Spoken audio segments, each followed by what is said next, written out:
Hello and welcome to the feast. I'm so excited you're here today. I know many of you have already put where you're sitting in the chat. We have people from all over the world, really on this beautiful Sunday, putting the most important thing first, their inner peace. And hopefully, we are each a ripple effect to create more peace on this planet. It's day 28 of the Feast for the Soul. We are more than halfway through of this 40-day feast, and I'm so happy that you're here. We are recording this, and the way the feast works is we're going to, for those of you brand new, we're going to hear from one of our faculty members, and we're going to have a meditation together, and then I'll stop recording and open it up for conversation and questions. So today we're excited to have Shey Khandro here. I first met Shey when we were in Sedona, Arizona. She was living there as a Tibetan Buddhist nun. I was living there as a meditation teacher and a householder. And we met because her presence is so magnetic. I saw her around for years in her Tibetan robes, painting outside, often painting as part of her teaching. And we're going to hear more about that in a little bit. Shey has, not only is she I would say in the mystic arts, she's also an amazing meditation teacher, an amazing teacher, jeweler, and you're in for a treat today. I want to share, Shey, I'd love for you to share a little bit about yourself, what may be more important than what I shared. Yeah, you covered I'm some muting Mary. important There we go. points there. And I just want to say welcome to everyone and how grateful I am to be here with you, to share this space, to be coming into our hearts together. It creates a wave that makes such a difference for all of us inside ourselves and how it flows out into the world. And I am an artist, a professional artist, as well as a philosopher and a lifetime learner. I love this time that we're in, where there is so much available to us in so many ways that we can connect on the inside and on the outside. Um, One of the significant things in my life was having spent 15 years ordained as a Buddhist nun in the Tibetan tradition. And from that experience, I brought forth a deep commitment to helping to support an end of suffering for all beings. It is very clear that that is so prevalent for all of us. And of course, the Buddha taught volumes on suffering and the possibility of bringing an end to suffering. And it really does begin in the hearts and minds of each of us, because early on, I learned a startling truth that we create our own suffering. And that in itself um, was a revelation. It usually appears that it's happening outside of ourselves. And we live in a culture where blame and criticism and complaining and condemning things is it's a standard practice. It is so woven into the consciousness of how we behave and how we interact with each other. There's never a moment where we pause until we start to recognize the fallacy of thinking that there's something separate. We don't even pause to look and see what our role might be in all of that. And life has so many ups and downs. It's so many surprises and challenges, and these things can catch us off guard, and we can find ourselves so completely duped by this some of these cultural norms. And how do we see past that? Because this conditioning is so much a part of our unconscious mind, our subconscious. It's below our awareness. And our triggers are like buried in there like landmines that are outside of our conscious awareness. And how do we how do we bring them into the light? How do we diffuse um, those very things that can catch us and tumble us right into a space of suffering?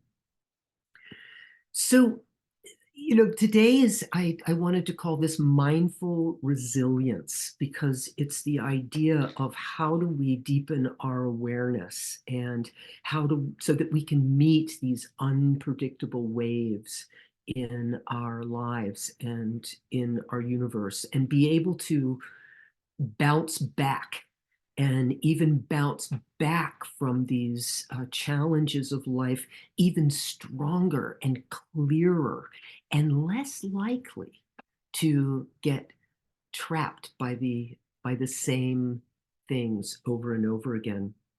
So mindfulness offers us a powerful tool, because it's really an invitation to be present. And in its definition, it's present with a non-judgmental awareness. And there is no blame in that. There is no good and bad and right and wrong that seems to define so much of how we interact with each other in our culture.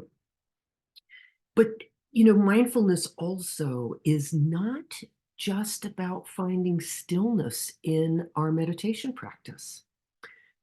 Mindfulness is an active flow of movement in our lives, our attention and our intention as we walk through the moments of our life, as we move through the experiences of a day. We can carry this sense of mindful presence, this awareness with us wherever we go. And it is a place of being aware of what's happening in our bodies. What are we feeling? What are we really feeling? And pausing in recognition of that. Where are our emotions in any given moment? And recognizing when we've become overwhelmed by those emotions. And sometimes I used to think about mindfulness as this idea of being able to maintain sort of this static state of easy, present, unfluttered kind of awareness. But it's not really that's we're human beings, and we have these delicious senses that we can enjoy and experience. The beauty of what comes in through our eyes, of the things that we can hear, whether it's music or kind words, the foods that are available for us to eat, the things that we can touch, the sense of a breeze blowing against our skin can feel just like a caress. And all of that is something that is available to us. And but when we're knocked over through some sort of agitation that has this sense of dividedness in our lives, how present can we really be for these gifts and the things that are beautiful? And it's a fascinating practice in from what I've learned, in the possibility of all the things that mindfulness and mindful awareness can impact for our lives. And that ability to enjoy the stillness, but then also how we can become aware so viscerally of what is going on in our lives. And how do we stay present when we are absolutely filled with anger or fear or shame or guilt, and these things that are they are just so they can be consuming, and in that space we forget the truth of who we really are. We forget our essence. We don't see it in ourselves, and we miss it in other people, and as a result we suffer. We suffer, and we end up causing suffering for other people too. And although we know in ourselves that we do create our own suffering, not everyone knows that. And, I forget sometimes. I think, oh my God, that happened. Oh, why did you do that? And you shouldn't have done that. And all of that is like a mistaken perception. It's a divided perception, and we miss the oneness that is all of us. Yet with consistent practice, we can powerfully cultivate the ability to pause and to breathe and to observe, to become conscious and curious about what it is that's happening in our lives. And it can become like a dance where we can move, we can dip, we can flow, and we can turn with a kind of graceful ease. And we have that ability. That is our natural state. So being able to learn to watch just what it is that's going on and be present for that, that is that practice of mindfulness. And it is required to consistently in order to really build that muscle. It's very much like exercising our own bodies. It's a training for our mind. Even when we're experienced, I've been aware of and practicing these teachings for, oh my gosh, 35 years now. And there are still times when I can get tipped over. And fortunately, they are fewer and they are farther in between, but it can still happen, and it can take time. It can take moments, maybe days, hopefully not more than a few hours, but on occasion, there is something that is really triggering something deep. And it can happen because we find ourselves in a new space. We may be dancing with a new partner. And I'm thinking of not just our partners in our intimate life, but our coworkers and our neighbors and our friends. And when our circumstances change, and then we can suddenly find ourselves becoming aware of things that we hadn't been aware of before. But we can, as we practice mindfulness, we can start to notice our patterns. We can start to notice our habits of mind, and we can examine those reactions. We can ask ourselves, is this even true? Are these thoughts that I'm having, are they even true? Are they part of my old habit? And we can recognize them. Am I blaming someone else? Am I blaming myself? No, am I making myself a victim?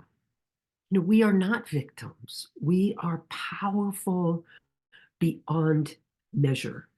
And when we do cultivate this ability to stay present, we can stay calm during stressful situations. We can respond rather than react impulsively.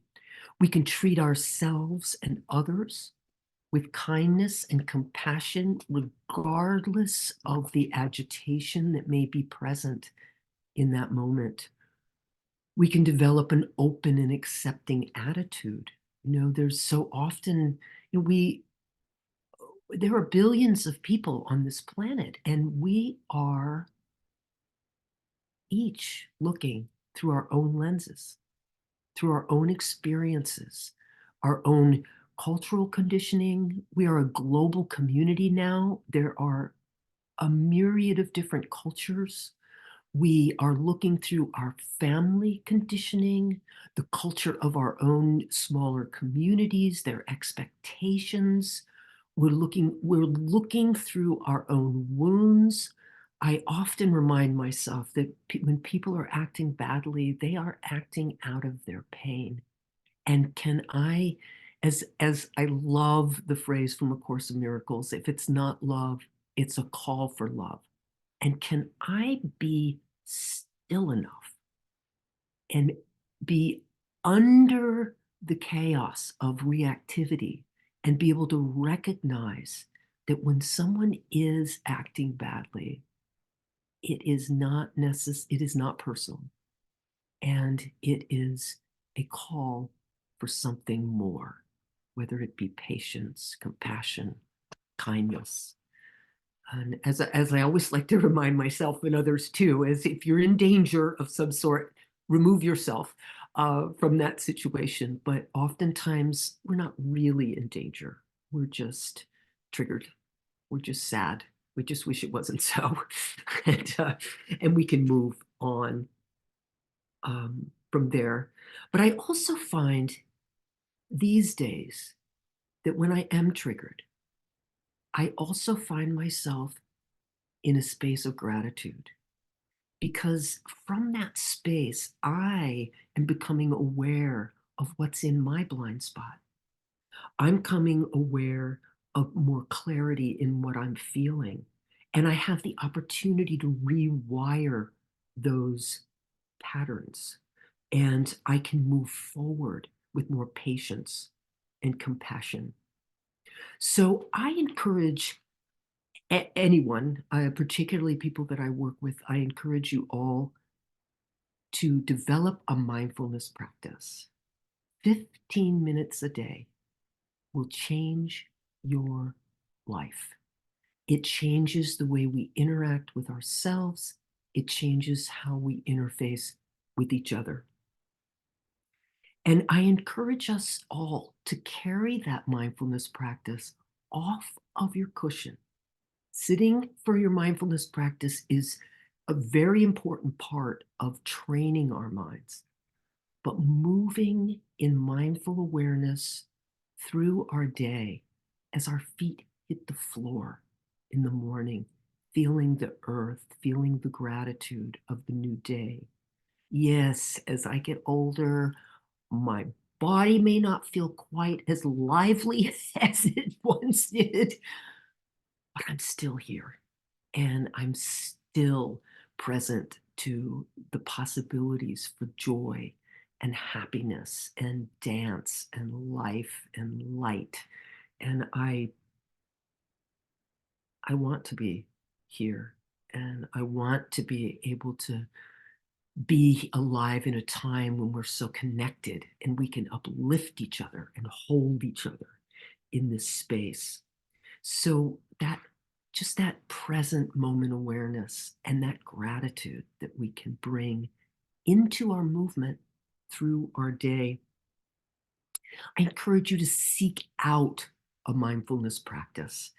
Often I hear from people that I work with that, they just doesn't fit in my day. I just forgot. I don't have the time. Seek it out. Find ways to support yourself. Find a mindfulness partner. Surround yourself with people that speak this language and are committed to these kinds of ideas. Train your mind in this life-changing skill. I You will never regret it. Allow it to touch you. Allow it to transform you and to bring you into your own sense of aliveness. It is it is a it is not something that you can really put a price tag on at all. It is an incredible value. And so today, while we're all gathered here together, I would love us to go together into the sanctuary of our heart, into a meditation that is something it can be with us all the time, everywhere we go.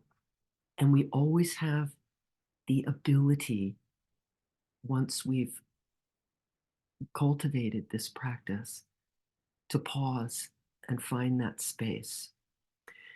So most of us here are meditators or somewhat experienced with meditation. And so I feel very strongly that you know what is next. And so we're going to find a comfortable seat. We want to be relaxed in our space. I encourage you to sit up. I think that there's a more attentiveness in a meditation when we're sitting. If you can't sit, you do you, and you do what is going to help make this work. So let's close our eyes, and we're going to step into the sanctuary of our very own heart.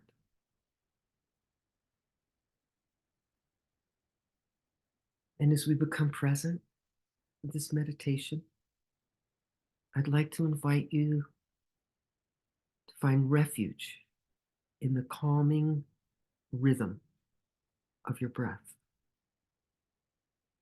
grounding yourself in this present moment. We want to begin by moving into the heart center, breathing easily.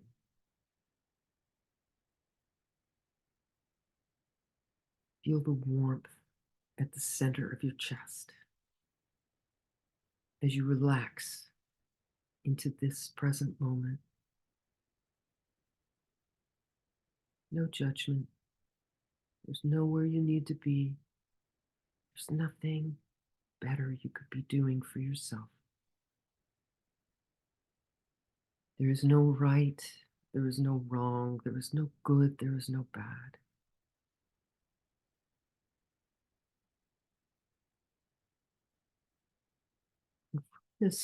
From this comfortable sitting position, allow your body to settle into a state of ease. Feel the support of the ground beneath you, anchoring you in this moment. And today, just for fun, let's set a scene that naturally inspires relaxation for you. Imagine yourself in a serene setting. Maybe you're on your deck or in your sunroom, your special place of meditation. Maybe you're in nature, a lush forest, a tranquil beach, a peaceful garden. Let's take a moment and allow the sights and sounds and sensations of this sanctuary to envelop you, to bring you a sense of peace and tranquility.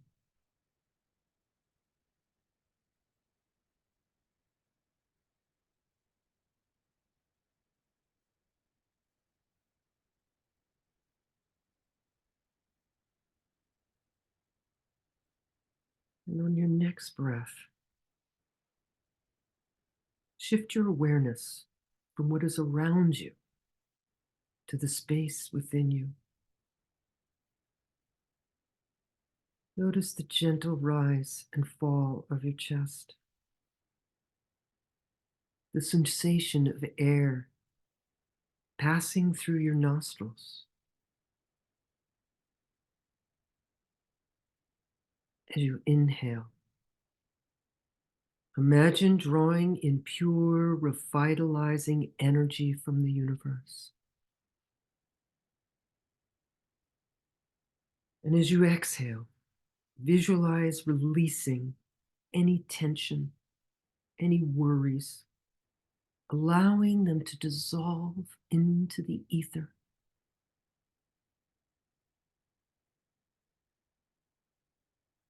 Feel the natural rhythm of your breath connecting you to the infinite flow of life.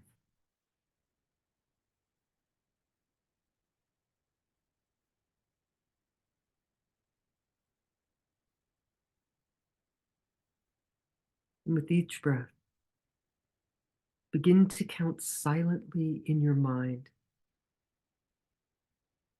Inhale deeply for a count of 4. Imagine the breath filling your lungs with healing light and love. Pause briefly at the top of your inhale, savoring this moment of stillness and presence. Then exhale slowly and steadily for a count of 6. Envision any stress, any negativity leaving your body with each out breath. Allow the exhale to be a release, a surrender to the present moment. Breathing in with a count of 4. Holding, releasing the count of 6. And pause. Continue this breath in and out.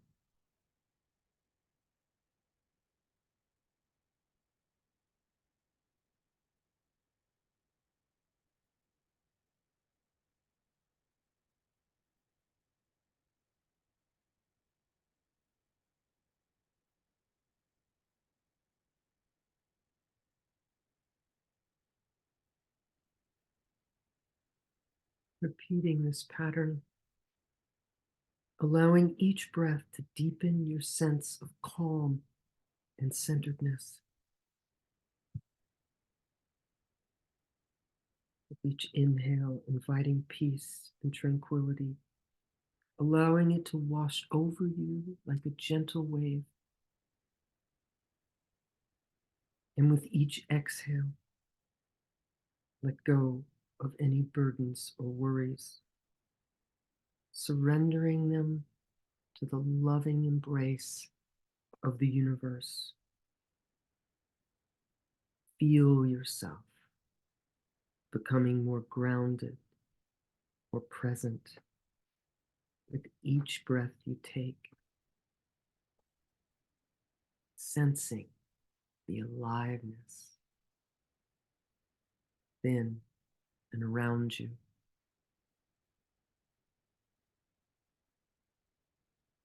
Allow yourself to sink deeper to the center of your being, connected to the vastness of space and of all living things, open, aware. God lives here. Our true nature opens to us from here.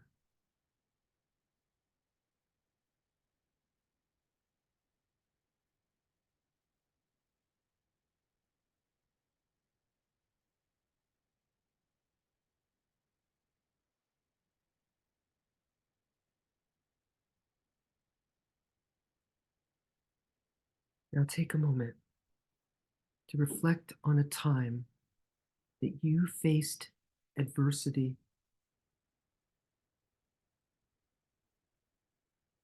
Recall how you overcame this challenge.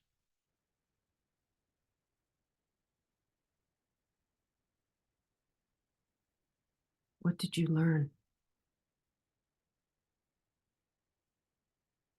How did it make you stronger?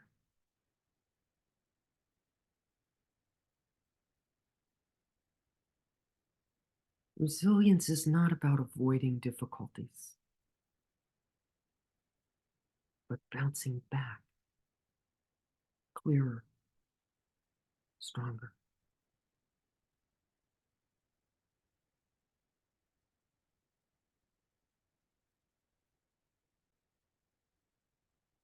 How did this challenge help to make you the person you are today?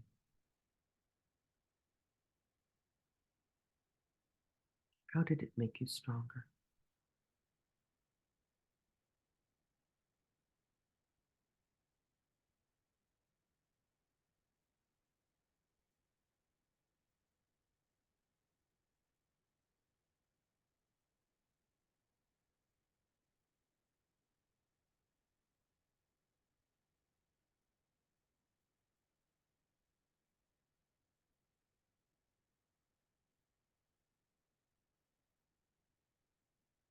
On your next breath in, breathe in appreciation and gratitude for the resilience of your heart.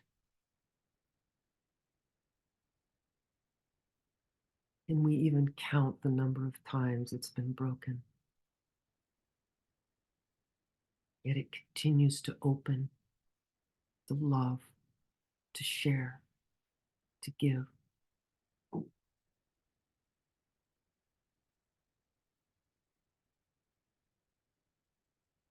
Appreciate and call forth gratitude for your many gifts and the profound opportunities found in this precious life.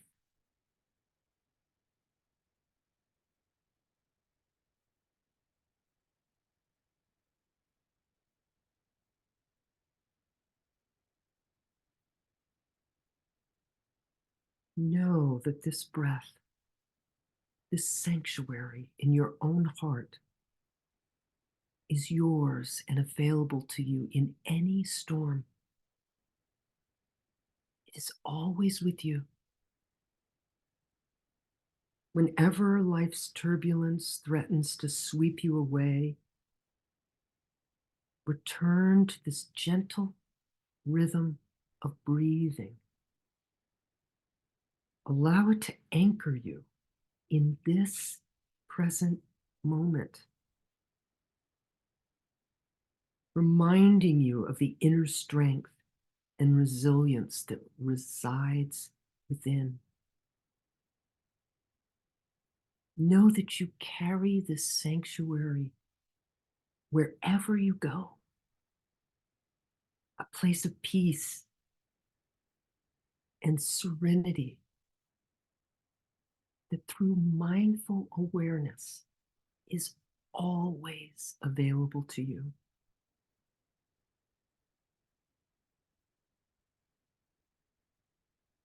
Breathing, appreciating, knowing you're amazing.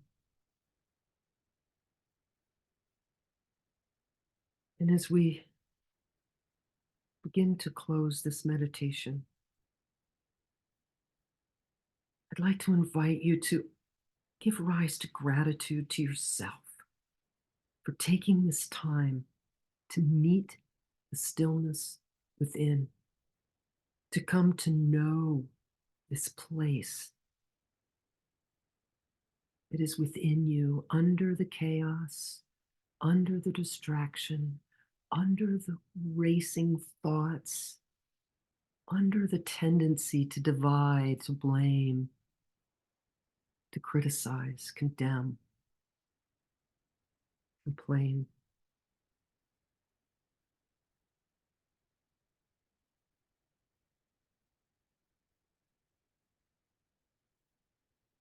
May you carry this sense of calm and centeredness with you as you navigate life's challenges with grace and with a natural resilience that is part of your human spirit and your divine expression.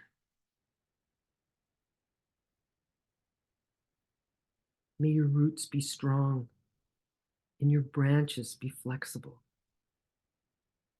May you dance gracefully in the rhythm of your own unique song.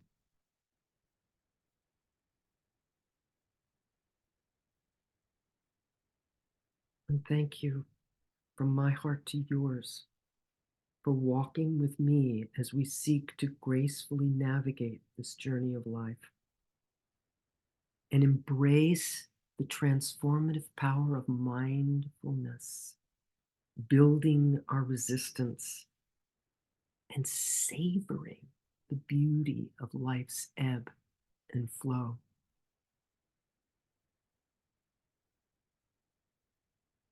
And on your next breath in, when you're ready, as you exhale, gently open your eyes.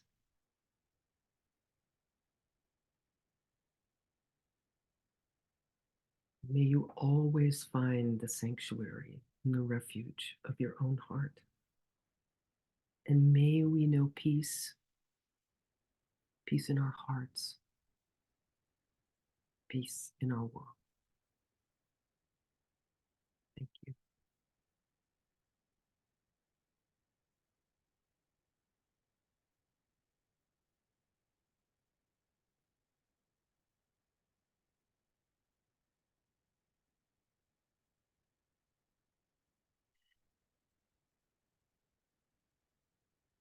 Thank you so very much for being here today. I don't think there's anything I love more than sharing this space with all of you. Thank you.